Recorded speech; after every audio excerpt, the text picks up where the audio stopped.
Hello नमस्कार दोस्तों। World health organisation द्वारा रिसेंटली भारत के अंदर global centre for traditional medicine खोला जाएगा और इस चीज को कैबिनेट ने मंजूरी दे दी है और यह पूरे विश्व के अंदर पहला सेंटर होगा जो कि भारत के गुजरात के जामनगर में खुलने वाला है। सवाल उठता है कि ट्रेडिशनल मेडिसिन क्या है, उसका ग्लोबल सेंटर क्यों खोला जा रहा है? तो पहले समझो ट्रेडिशनल मेडिसिन क्या होती है। आयुर्वेद, यूनानी, योगा, ये सारी मेडिसिन जो कि सालों से चली आ रही है, वो ट्रेडिशनल मेडिसिन हम लोग इन्हें कहते हैं। अगर मैं बात करूं तो आज इसका बहुत स्कोप है। क्यों स्कोप है? क्योंकि अगर आप देखोगे तो लोगों के अंदर एक नई भावना उभर के आ रही है। लोगों को लग रहा है कि जो एलोपैथिक दवाइयां हैं वो बीमारी को ठीक करने के काम आती है, पर वो लोगों को हेल्दी नहीं रख सकती है क्योंकि उसके कई सारे साइड इफेक्ट हैं। ऐसी कंडीशन में लोग अपनी इम्यूनिटी बढ़ाने के लिए, अपनी हेल्थ को और बेहतर करने के लिए इन ट्रेडिशनल मेडिसिन सिस्टम की तरफ जा रहे हैं, जिसके कारण से आज पूरे विश्व के अंदर ट्रेडिशनल सिस्टम की बहुत ज्यादा डिमांड है। आज आपको अंग्रेज योगा करते हुए दिख रहे हैं। इतना ही नहीं दोस्तों, आज अगर पूरे विश्व के अंदर इन ट्रेडिशनल मेडिसिन की बात करो तो ये मार्केट लगातार बढ़ता जा रहा है और जब ये मार्केट तेजी से बढ़ रहा है, ऐसी कंडीशन में इन मार्केट के अंदर जो मेडिसिन जा रही है उसकी सेफ्टी, उसकी इफिकेसी के ऊपर रिसर्च करना जरूरी है। साथ में जो दवाइयां बनेंगी उन दवाइयों को अभी हम लोग हाथ से बनाते हैं तो उसके अंदर भी कुछ इनोवेशन करना जरूरी है, जिसके कारण से ये ग्लोबल सेंटर खोला जा रहा है फॉर ट्रेडिशनल मेडिसिन जो कि भारत में खुलेगा, जो कि भारत को एक वर्ल्ड लीडर बनाएगा ट्रेडिशनल मेडिसिन के अंदर। तो इसके और क्या क्या इंपैक्ट होंगे उनके ऊपर हम लोग इस लेक्चर के अंदर समझेंगे, बट उसके पहले आप लोग मेरे साथ में SRC 10 टेलीग्राम ग्रुप के ऊपर जुड़ सकते हो। क्लास की अपडेट PPT PDF आपको यहाँ पर मिल जाती है। इसके अलावा रोज सुबह 8 बजे द हिंदू एनालिसिस की क्लास मेरे द्वारा लाइव ली जाती है, आप वहां पर ही मेरे साथ में जुड़ सकते हो और चैनल को सब्सक्राइब करना बिल्कुल मत भूलना। अगर आप समझोगे तो वर्ल्ड हेल्थ ऑर्गेनाइजेशन द्वारा इसके ऊपर जो अनाउंसमेंट की गई थी वो पहले ही कर दी गई थी।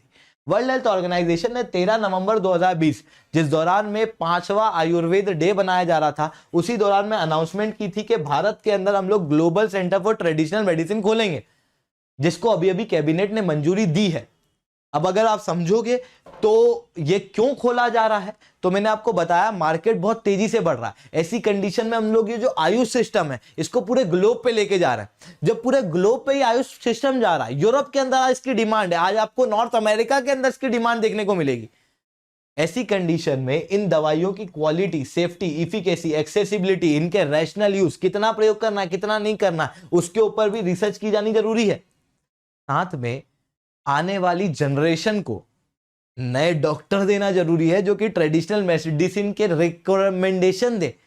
इसके लिए हमको कैपेसिटी बढ़ाना जरूरी है, क्योंकि आज पूरे विश्व के अंदर जब ये सारी चीजें फैल रही हैं तो ऐसी कंडीशन में हमको कैपेसिटी बढ़ानी पड़ेगी और कैपेसिटी को बढ़ाने के लिए लोगों को मोटिवेट करना पड़ेगा। इस सिस्टम के अंदर आने के लिए लोगों को मोटिवेट करना पड़ेगा कि ये पढ़ाई भी इंपॉर्टेंट है, उसको वर्ल्ड रिकॉग्निशन देना पड़ेगा। और वर्ल्ड हेल्थ ऑर्गेनाइजेशन का ये ग्लोबल सेंटर खोलने का स्टेप एक बहुत इंपॉर्टेंट स्टेप है।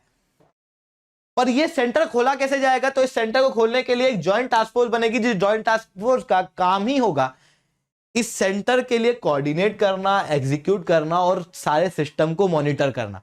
अब जॉइंट टास्क फोर्स का मतलब क्या है? जॉइंट शब्द का मतलब होता है कि केवल एक नहीं है, और भी लोग हैं, जिसके अंदर केवल गवर्नमेंट ऑफ इंडिया के रिप्रेजेंटेटिव नहीं होंगे बल्कि परमानेंट मिशन ऑफ इंडिया के रिप्रेजेंटेटिव होंगे और वर्ल्ड हेल्थ ऑर्गेनाइजेशन के रिप्रेजेंटेटिव होंगे जो कि इस सेंटर के लिए काम करेंगे। अब सेंटर कल के कल तो बनेगा नहीं, सेंटर बनने में समय लगेगा। ऐसी कंडीशन में इस सेंटर के लिए इन मेडिसिन के अंदर क्या एविडेंसेस है, क्या इनोवेशन है, आर्टिफिशियल इंटेलिजेंस का कैसे प्रयोग किया जा सकता है, उसके ऊपर रिसर्च की जाएगी और उसके लिए एक इंटरिम ऑफिस खोला जाएगा। मतलब क्या? Interim, not permanent, interim office खोला जाएगा इन ITRA। ITRA भी आपको जामनगर गुजरात के अंदर देखने को मिलेगा। हुआ यह था कि जिस दिन वर्ल्ड हेल्थ ऑर्गेनाइजेशन ने घोषित किया कि हम लोग भारत के अंदर एक ग्लोबल सेंटर खोलेंगे, सेम उसी दिन, उसी 5वें आयुर्वेद डे यानी कि 13 नवंबर 2020 के दिन भारत में अनाउंसमेंट हुआ था कि भारत के अंदर NIA जयपुर और ITRA जामनगर खोला जाएगा। ITRA का फुल फॉर्म है institute of technical and research इन आयुर्वेद। उसी समय पे इसकी भी घोषणा की गई थी और यहां पर ये इंटरिम ऑफिस जो है वो बनाया जाएगा। अब सवाल उठता है, भारत ही क्यों? भारत, अगर आप देखोगे तो भारत के अंदर हर घर के अंदर आयुर्वेद प्रमोट होता हुआ दिखेगा, लोगों के घरेलू नुस्खे आपको यूज करते हुए दिखेंगे। लगभग हर घर में लगभग 70% घर आपको भारत के अंदर ऐसे दिखते हैं जो कहीं ना कहीं किसी न किसी तरीके से आयुर्वेदिक मेडिसिन, ट्रेडिशनल मेडिसिन का प्रयोग करते हैं। मतलब भारत के अंदर इन ट्रेडिशनल मेडिसिन का बहुत नॉलेज है। एक तरफ तो नॉलेज है, दूसरी तरफ भारत के अंदर एक बेहतर मार्केट है। भारत जो है वो एक बेटर सप्लायर के रूप में इन ट्रेडिशनल मेडिसिन के अंदर उभर के आ सकता है, क्योंकि भारत की ज्योग्राफी बहुत डाइवर्स है, जिसके कारण से यहाँ पर वेजिटेशन बहुत डाइवर्स है, जिसके कारण से अलग अलग प्रकार की यहाँ पर पेड़ पौधे हैं और उन पेड़ पौधों के जरिए ही ये दवाइयां बनती है। जिसके अंदर हिमालय, जिसके अंदर Kerala is known for this traditional medicine. 6600 अलग अलग प्रकार के मेडिसिनल प्लांट आपको भारत में देखने को मिलेंगे। भारत जो है वो विश्व के अंदर दूसरा सबसे बड़ा एक्सपोर्टर है इन आयुष और हर्बल मेडिसिन। भारत के अंदर आज के समय पर यह माना जा रहा है कि $10 बिलियन का आने वाले समय में यह आयुष मेडिसिन का मार्केट होने वाला है। अगले 5 सालों में यह मार्केट लगभग 50% तक ग्रो कर जाएगा। इस कारण से भारत, क्योंकि भारत के अंदर भारत ऑलरेडी एक लीडर के रूप में इस मेडिसिनल सिस्टम के अंदर उभर के आ रहा है। आप देखोगे तो Kerala is known as the cradle of Ayurveda, जहां पर पूरे विश्व भर से लोग जो है वो आयुर्वेद के लिए रिसर्च करने आते हैं, आयुर्वेद को पढ़ने आते हैं। यहां पर आयुर्वेद को डाइवर्सिफाई किया जाता है, उनकी दवाइयों को और समझा जाता है।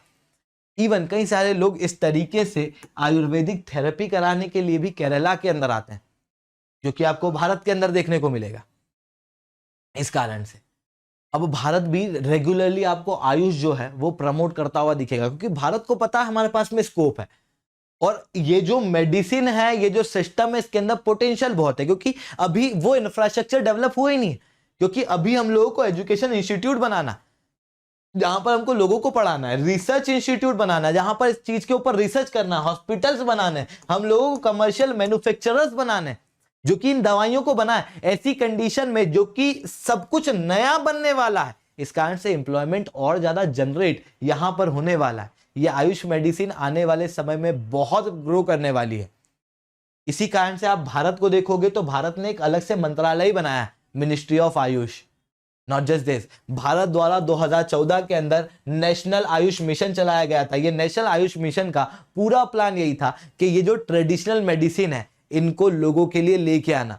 इवन आप देखोगे तो जब कोविड-19 फैला तो उस दौरान में गिलोई, उस दौरान में काढ़ा, ये सारी चीजें जो है वो बहुत प्रमोट हुई, क्योंकि सबको पता था कि इम्यूनिटी बढ़ाने के लिए आयुर्वेद बहुत बेहतर है और इसी कारण से आपको ये सारी चीजें प्रमोट होती हुई दिखेगी। और भारत को भी पता है कि भारत के पास में पोटेंशियल है और भारत एक ग्लोबल लीडर के रूप में इस सिस्टम के अंदर उभर के आ सकता है। इसी कारण से भारत इन सारी चीजों को प्रमोट कर रहा है। इसके अलावा अगर आप समझोगे तो वर्ल्ड हेल्थ ऑर्गेनाइजेशन के साथ में ये हम लोग का पहला कोलैबोरेशन नहीं है। इसके पहले भी आयुष मंत्रालय ने कई बार कोलैबोरेट किया है। जैसे कि आयुर्वेद और यूनानी सिस्टम जब प्रमोट हो रहा था तो उसके स्टैंडर्ड डिसाइड करने थे, उसके बेंचमार्क डिसाइड करने थे। उन बेंचमार्क के डॉक्यूमेंट को बनाने के अंदर इन दोनों संस्थाओं ने पहले भी कोलैबोरेट किया है। नॉट जस्ट दिस, अगर आप जानने की कोशिश करोगे तो ट्रेडिशनल मेडिसिन सिस्टम का एक नया चैप्टर हम लोग ऐड करना चाहते थे इंटरनेशनल क्लासिफिकेशन ऑफ डिसीज के अंदर। उसके अंदर ये चैप्टर ऐड करने में भी इन दोनों ने कोलैबोरेट किया है।